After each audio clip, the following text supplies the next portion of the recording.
Parce qu'ils contribuent à la pollinisation de plus de 70% des cultures, les abeilles et autres insectes pollinisateurs jouent un rôle essentiel pour le maintien du système alimentaire mondial et plus largement de l'économie. Depuis maintenant plusieurs décennies, les populations de pollinisateurs subissent des épisodes importants de mortalité qui menacent le processus de pollinisation. Un sujet grave abordé lors du Forum Ecotox, qui mobilise les experts et décideurs du monde entier, comme l'explique Pierre-Édouard Guillain, directeur de la Fondation pour la recherche sur la biodiversité.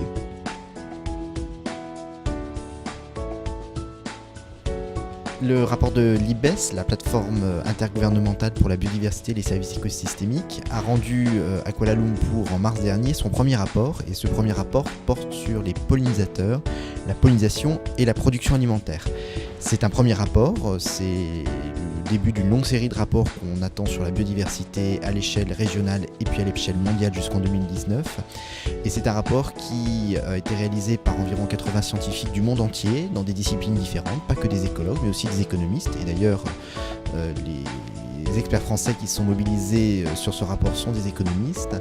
Et il a permis de dresser un panorama complet à l'échelle mondiale des questions relatives aux pollinisateurs, à la pollinisation, sur un angle précis qui est celui de la production alimentaire. Il rappelle que les pollinisateurs sont des éléments essentiels pour nous, mais qu'un certain nombre de changements importants et de pression s'exercent, notamment sur les pratiques culturelles, l'usage des pesticides, le changement climatique, les pressions de commerce et d'autres sujets. Et pourtant, il dresse un certain nombre de leviers d'action possibles pour l'action et invite les acteurs à s'en saisir. C'est ce qui se passe en France avec un certain nombre d'acteurs impliqués qui se mobilisent pour répondre à ces engagements, et puis aussi pour les instituts de recherche qui continuent à creuser les pistes qui sont évoquées par ce rapport sur toutes les lacunes de connaissances qui ont été identifiées.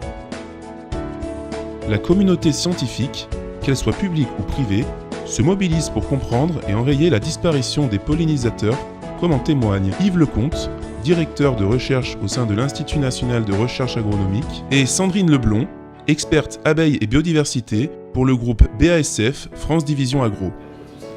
Alors, je m'appelle Yves Lecomte, je dirige l'unité de recherche abeilles et environnement à Avignon. Je suis venu ici pour présenter le pôle abeilles d'Avignon, sachant que l'INRA s'est investi beaucoup en termes de postes et de moyens financiers pour s'engager, pour essayer de savoir quelles sont les causes du déclin des abeilles et l'impact sur les services rendus. J'ai également présenté un certain nombre de résultats de notre unité en termes d'effets de certains stress, notamment les pesticides sur la santé des abeilles et l'effet d'interaction entre pesticides et pathogènes sur la santé des abeilles avec des outils intelligents et intéressants, notamment des compteurs d'abeilles, des outils nouveaux qui nous permettent effectivement de montrer l'importance de ces interactions sur la santé des abeilles. Bonjour, donc je suis Sandrine Leblond, responsable biodiversité pour BASF France Division Agro au niveau national. Donc mon objectif et notre stratégie, c'est de faire en sorte de suivre nos molécules et nos produits phytosanitaires sur le terrain pour une gestion et une utilisation respectueuse en faveur de la biodiversité. Donc mon métier consiste à travailler sur les sujets de la biodiversité, principalement sur les pollinisateurs, domestiques et sauvages, mais aussi les oiseaux par exemple, et de mettre en œuvre des suivis avec des agriculteurs sur le terrain, avec des apiculteurs, des associations, parfois même aussi des scientifiques pour mener des études afin de comprendre la réalité de la vie de ces pollinisateurs sur le terrain. Et puis l'objectif aussi, c'est de démontrer qu'on peut avoir une agriculture rentable, viable, et adjoindre à cela un respect de la biodiversité au sein des territoires agricoles. Les connaissances disponibles mettent d'ores et déjà en lumière l'impact de facteurs multiples, qu'ils soient chimiques, biologiques ou encore physiques, sur la santé des populations d'insectes pollinisateurs. Des travaux complémentaires sont nécessaires pour comprendre ce phénomène et appliquer le concept d'exposome à ces insectes essentiels pour l'économie mondiale. C'est pour cela que la Fondation Rovaltin a lancé le programme Sauvons les abeilles, un programme qui consacrera 3 millions d'euros à la recherche sur cette question dans les 5 ans à venir.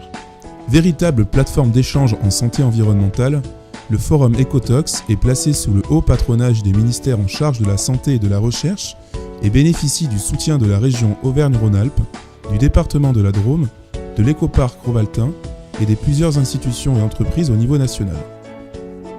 La prochaine édition du forum Ecotox sera organisée du 9 au 12 octobre 2018. En attendant, vous pouvez suivre l'actualité de la Fondation sur son site web et sur les réseaux sociaux.